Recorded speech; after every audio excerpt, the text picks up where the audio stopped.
Der var engang en meget skøn prinsesse ved navn Hjørdis. Hun skulle derfor have en mand. Der kom 2 prinser ved navn Lyng og Sigmund. Hvem skal jeg vælge? Jeg vælger dig, Sigmund. Jeg er meget beæret over min skønne Hjørdis.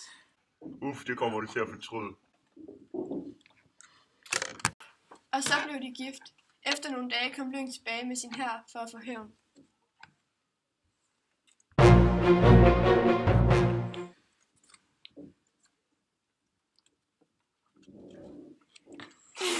Lige pludselig kom der en mand ind med langt hvidt skæg og et stort øje i panden. Han havde et stort spyd, som han satte mellem Lyng og Sigmund. Sigmund smadrede sit eget sværd, så Lyng slog ham ihjel.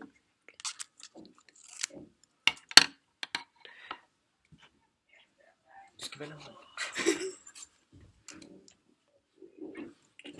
Lige inden at Sigmund døde, kom Hjørdis. Du skal ikke være ked af det. Jeg kom ned med dit barn, så dit slægt bliver videreført. Så blev en dreng født. Han skal hedde Sigurd. Som årene gik, blev Sigurd større og større. Han skulle lære at være en rigtig mand, men nu hvor han ikke havde en far, så blev der nødt til at være en anden mand, der kunne lære ham at ride på heste, slås med sværd og alle andre ting, som en mand nu skulle kunne. Det var manden Regin, der skulle lære Sigurd det. Hej min dreng, nu skal jeg lære dig at være en rigtig mand. En dag, da Sigurd blev trænet af Regin, fortalte Regin om en slangelignende drage, som bevogter noget guld. Har jeg nogensinde fortalt dig om en forfærdelig drage, Fafner, som bevogter noget guld? Ja, det har du aldrig fortalt mig før. Kunne det ikke være fedt, hvis vi kunne få fat i det guld? Vi kunne købe lige, hvad vi ville. Jeg var helt klar. Så skal vi bare lige have trænet dig op, så du er klar. Så du er helt klar til at kæmpe mod Fafner. Jeg er på. Super, så lad os komme i gang. Så er jeg klar til at tage afsted mod den farlige drage for at få guldet. Jeg skal bare have en hest og et sværd. Så gik Sigurd op til kongen for at få en hest, og han fik at vide, at han bare kunne vælge hvilken som helst. Sigurd og Regin gik ud i skoven for at finde den hest, der var bedst. Så Sigurd fik sin hest.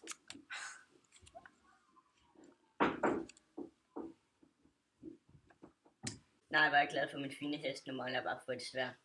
Det kan jeg da lave til dig. Jeg er jo smed. Okay, men det skal være rigtig stærkt. Det skal være et rigtig stærkt sværd. Altså virkelig stærkt. Jeg skal kunne slå det hårdt ned i en armbold. Da Regin ikke kunne finde ud af at lave et ordentligt sværd, så fik Sigurd resterne af hans fars gamle sværd.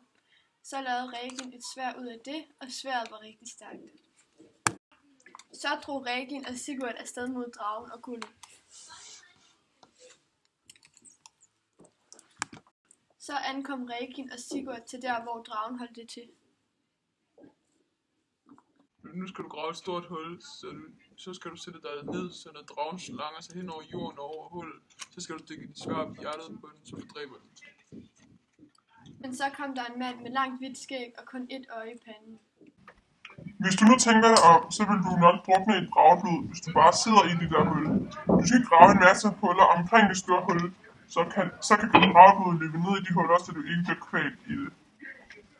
Det kunne Sigurd jo egentlig godt se, så han begyndte at grave først det store hul og bagefter de små huller.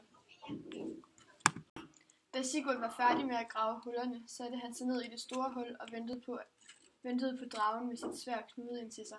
Efter et stykke tid kunne Sigurd høre, at dragen kom. Han gjorde sig klar til at stikke sværdet op i Fafners hjerte.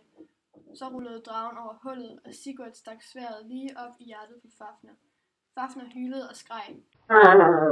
Det fossede ud med drageblod, men Sigurd nåede at hoppe op af hullet, inden han ville komme til at drukne. Så døde Fafner. Hey Sigurd, nu hvor jeg har hjulpet dig så meget, og Fafner også min bror, så synes jeg, det ville være mest værre, hvis jeg fik Fafners hjerte at spise. Okay, det er fint.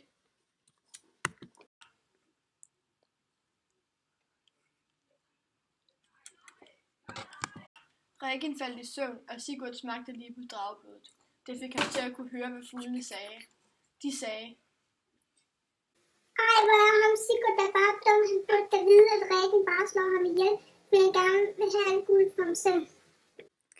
Ja, det burde han være klog nok til at gennemskue. Det hørte Sigurd godt, og han tog en hurtig beslutning om at slå Regin ihjel. Han gik over til Regin, der sov, og huggede hovedet af ham.